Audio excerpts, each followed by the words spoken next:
Thanks so much, Matt, and good morning, everyone. It's such a pleasure to share with you what we're doing with OncoSwitch Therapeutics, which is developing products that are off the shelf and generalizable across a wide variety of tumors, where a simple injection then leads to a reprogramming of the tumor immune microenvironment to switch it from cold to hot. And in doing this, what we can engender is systemic cellular immunotherapy, not just at the local site, but all throughout the body to remove that tumor. So how does this work?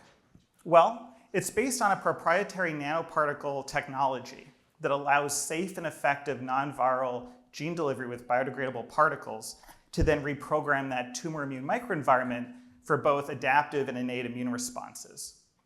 And so in this way, that simple intratumoral injection leads to clearing of both that local tumor as well as any other cancer cells that may have spread throughout the body. This personalized therapy doesn't require any sequencing or a priori knowledge about the tumor. It can be used across the board because it's the cancer's own antigens that then will develop that specific cellular response. This the particle technology is easily scalable with a low cost of goods. This is our team, and you'll see them in a few minutes during the Q&A. My background is in biomedical engineering and chemical engineering. Our lab, over more than 15 years, has been developing the polymeric nanotechnology that enables this technology. And I've had previous experience with other biotech companies, including with products that are now in the clinic. And then we're joined with a very talented biomedical engineer, Dr. Stephany Tzeng, who has many years' experience with gene therapy and immunotherapy and is co-inventor of these technologies. And also with Dr. Emmett Cunningham, who's joining us from previously being senior managing director at BlackRock and has a lot of experience with biotech and pharma companies. And what we're doing is we're looking for new types of immunotherapy. We understand how immunotherapy has revolutionized oncology treatment, but there remain large unmet needs. And that's what we've designed this technology from the bottom up to be able to tackle, so that it can go after solid tumors that are generally refractory to treatment, that many patients that don't respond to checkpoint inhibitors. This is then what we're developing as the gas that's going to accelerate the immunotherapy that, in conjunction with checkpoint inhibitors can also work synergistically. What's very important is that we design these therapeutics to be very safe. So the immunological reprogramming is local and it's not generating systemic side effects. And this is with the OncoSwitch product, which is this next generation immunotherapy, these biodegradable particles that deliver these genes to reprogram that tumor immune microenvironment. And the same platform we can also use to develop and deliver all sorts of combination therapeutics in these flexible particles. And so the way this was designed was to look at what an antigen-presenting cell does to activate and direct an immune response against cancer cells. And what's important is a signal one that provides the specificity to the tumor. And this is provided by what the tumor cells naturally have, though we also design our system to help upregulate this further. And then we're delivering genes that encode a signal 2 for co-stimulation so that cancer cells that are reprogrammed now will have forced expression of this co-stimulatory molecule on its surface. And we're using 4,1-BBL. And then as well as those cancer cells have forced expression of secreted molecules into that tumor immune microenvironment as signal 3, where we're focusing on IL-12. And so this off-the-shelf biodegradable particle is then injected into the tumor, and it reprograms the tumor to then act like an antigen-presenting cell, a tumor APC. And in so doing, it can activate both NK cells and T cells that then go after the cancer cells. And then what we find is that this leads to increased levels of interferon gamma and upregulation of MHC1. And so you have signal 1, 2, and 3 all boosted up. And this creates positive feedback for even more dramatic effects.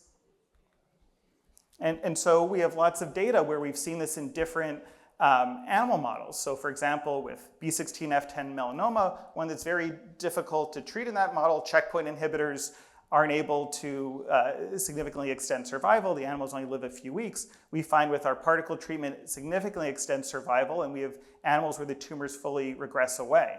And as we've looked at other types of cancer, like colorectal cancer. We see very high levels of regression, 75% total regression, or we combine it with checkpoint inhibitor, it's 100%. And then it resists rechallenge. All of those animals that have the tumors shrink away. If they're given new tumors, those shrink away too without a further treatment. We see very similar with breast cancer with very strong levels of efficacy and regression.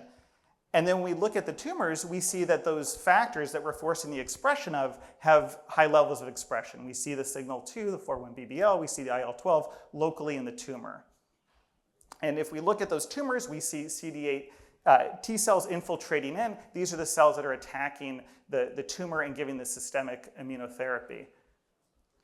If we treat on the flank, but there's also cancer cells in the lungs, what happens? Well, we see the local tumor shrink away, but we also see the cancer cells in the lungs get attacked by that same personalized cellular immunotherapy, so that the lung metastases you see in the treatment case, they're all cleared up and resolved. And then if we look at this with live animal imaging, in the control case, you see all the cancer cells spreading through the lungs, but with treatment in the flank, you see that all the lung tumors get resolved. This is designed to be very safe. We get these levels of reprogramming, high IL-12 concentration in just the tumor, but not systemically. And these secondary effects like high interferon gamma concentration in the tumor, but not systemically. And if we look at levels of circulating enzymes for the liver, we see there's no damage to the liver. The particles degrade and are very safe. These particles have been designed to be able to be specific to cancer cells. So even here's a co-culture, the cancer cells are red, the gene delivery particles, if they express, the cells turn green. They're only transfecting the liver cancer cells, not the healthy hepatocytes. And in vivo, the same thing. If we do injections where there isn't a tumor, you see no expression. If it's an injection into a tumor, then you see the expression. And this works across different tumor types. We understand the markets. This can work in many different types of solid tumors. We're especially interested in melanoma and head and neck cancer, which are billion-dollar markets.